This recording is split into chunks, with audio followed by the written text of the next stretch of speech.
Well, this River isn't going past Miami anytime soon. But is the decision to bring back River Cracraft a bit cray-cray? I promise I'm done with the puns after this. That was terrible. Holy cow.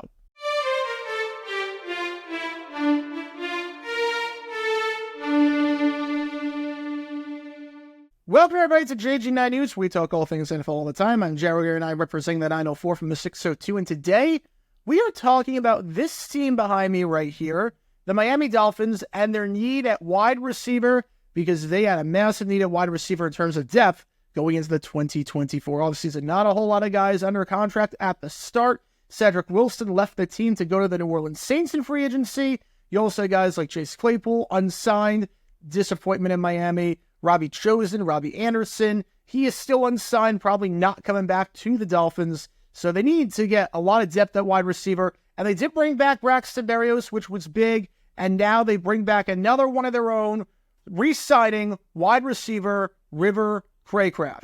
Cracraft last season, 9 catches, 121 yards, and a touchdown. He caught 75% of the passes thrown his way. He's got some very solid hands. He has not dropped a single pass in his 2 seasons with Miami. And he did have a nice game against the Chiefs in that wild card round, 2 catches, 33 yards. He's a nice step piece, will make a lot of rosters across this league. But I want to talk about what exactly this means that the Dolphins brought back Cracraft and what exactly this means in terms of how they're going to construct their roster going forward, because they have been rumored to get Quez Watkins. We talked about that earlier. They have been rumored to sign Odell Beckham Jr. They are meeting with Odell Beckham Jr. today if you are watching as of this video. So does the Cracraft signing change anything in that regard? Well, I don't think so. I don't think that takes him out of Quez Watkins. Don't think this takes him out of Odell Beckham. I don't think this even takes him out of drafting a wide receiver on day 3. Chris Grier, he likes carrying 6 wide receivers on his team. He's been the GM of the Dolphins since 2016. You look at every season since 2018, what he goes into his season with from a wide receiver standpoint is usually 6 wide receivers. Last year, carried 6. Tyreek Hill, Jalen Waddle, Cedric Wilson, Eric Ezukama, Braxton Berrios, and River Cracraft. 2022 he carried 5, but 2021 he carried 6, 2020 he carried 6, 2019 he carried 6, and 2018, going into week 1, he carried 6. So in 5 of the last 6 seasons, Chris Grier, constructing this roster, goes into the season with 6 wide receivers on the 53-man roster.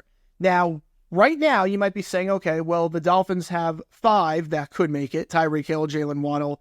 You don't have Cedric Wilson, obviously. He is down in New Orleans. But Ezukama, Berrios, and Cracraft. But here's the thing. We don't know the Tyreek Hill situation. Tyreek Hill might not make the 53-man roster because he would be suspended for a few games because of the report that came out earlier this offseason about the domestic dispute that police had to be called for. For those who don't know, back in January, Tyreek Hill, the police had to be called to his house because of a domestic dispute involving his wife, Keita Vaccaro. Per the police report, she was on the phone with her cousin. Her cousin called 911 after hearing Hill screaming at Vaccaro. Hill flicked a cigar, denying that he actually struck her, but Hill did admit that the couple had been arguing because of various issues. So we don't know if the NFL is going to issue any punishment for this, any punishment whatsoever for this domestic dispute. If they do, that's 1 less receiver on the 53, because if Hill gets suspended, it means that he would not count against the 53-man roster until his suspension is done. Having said that, though, even if he does count, let's say he does count. Okay, you have Tyreek Hill, Jalen Waddle, Ezukama, Berrios, and Cracraft. Are we really sure that Ezukama is going to make the roster? He has not been good these past 2 seasons. He is probably fighting for his roster spot. I'm not sure necessarily he's going to make the team. He has shown absolutely nothing in these 2 seasons. What River Cracraft does is it gives you insurance. River Cracraft is a great insurance option.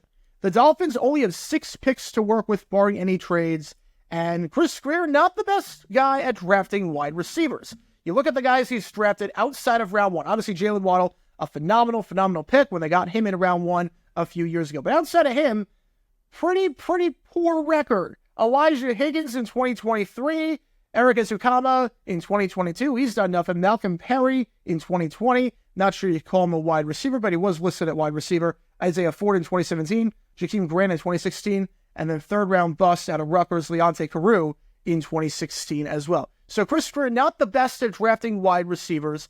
If you didn't sign River, you would probably have to stock up on wide receiver if you struck out in free agency, and there's not a whole lot of guys available in free agency just because of the salary cap situation in Miami. And just based on Chris Greer's history, based on the needs they have, especially because they lost a lot of guys in free agency, going to get a lot of compensatory picks next year, losing guys like Hunt, losing guys like Christian Wilkins going to the Raiders. You don't want to necessarily stack up a wide receiver when you already have fewer draft picks than the average. The average team has about 8 draft picks because if you combine compensatory picks in all this, it really is 8 rounds. The Dolphins only have 6 picks. So you really, really want to have receivers on the team so you don't have to draft 2 necessarily. If you keep 6 receivers, like Greer has done 5 of the last 6 seasons, you need Cracraft there. If you didn't sign River, you would either have to draft 2 receivers, which might be a bad waste of resources with how few picks you have, how many needs you have, and again, Chris Greer's history at wide receiver, or you might have to rely heavily on undrafted free agents, and I'm not sure that is the best route to go. Now, in terms of what this means for other receivers, again, I don't think this changes anything regarding Odell Beckham or Quez Watkins if they are still in on those guys. Shouldn't impact anything in the slightest bit. Doesn't impact the cap situation. Cracraft's not going to cost you a lot of money. We don't know the full terms of the contract, but I can't imagine it's anything more than a 1-year deal, and he's making less than $2 million.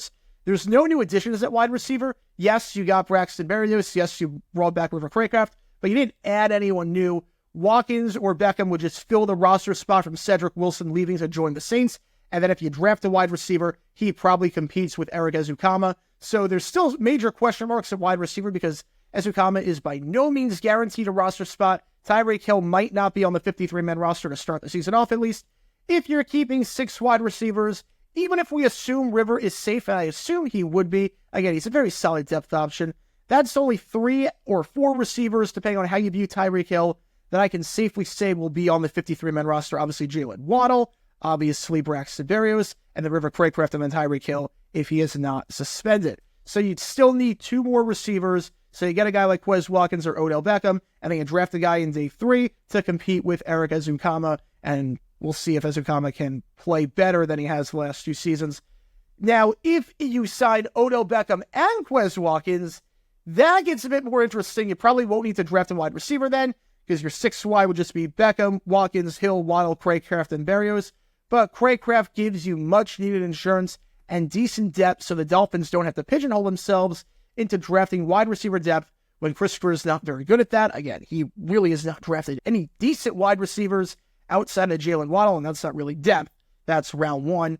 Hasn't really drafted anyone good outside of Jalen Waddle at the wide receiver position, and the Dolphins definitely need some wide receiver depth. This move, bringing back Cracraft, helps a lot. The prediction for the Dolphins after this signing, I would say you're looking at if they're going 6 wide, like they have 5 of the last 6 seasons under Greer, you're going Tyreek Hill, Jalen Waddle, River Cracraft, Braxton Berrios. One of the free agents, Quez Watkins or Odell Beckham, I'm leaning more toward Watkins. Again, I think Beckham's a better player, don't get me wrong. Watkins' hands are not exactly entirely all there, but I think they're more likely to sign Watkins for the year Beckham. And then you get a day 3 rookie to compete with Ezukama, and the loser goes to the practice squad, which I guess would be Eric because he would be easier to clear through waivers versus a rookie where it might be a bit tougher to clear through waivers. So River Cracraft coming back to Miami, definitely a nice addition for the Dolphins, bringing him back, adding some wide receiver depth, but it shouldn't change anything regarding Quez Watkins, Odell Beckham, or their plans for drafting a wide receiver in the NFL draft in just a month.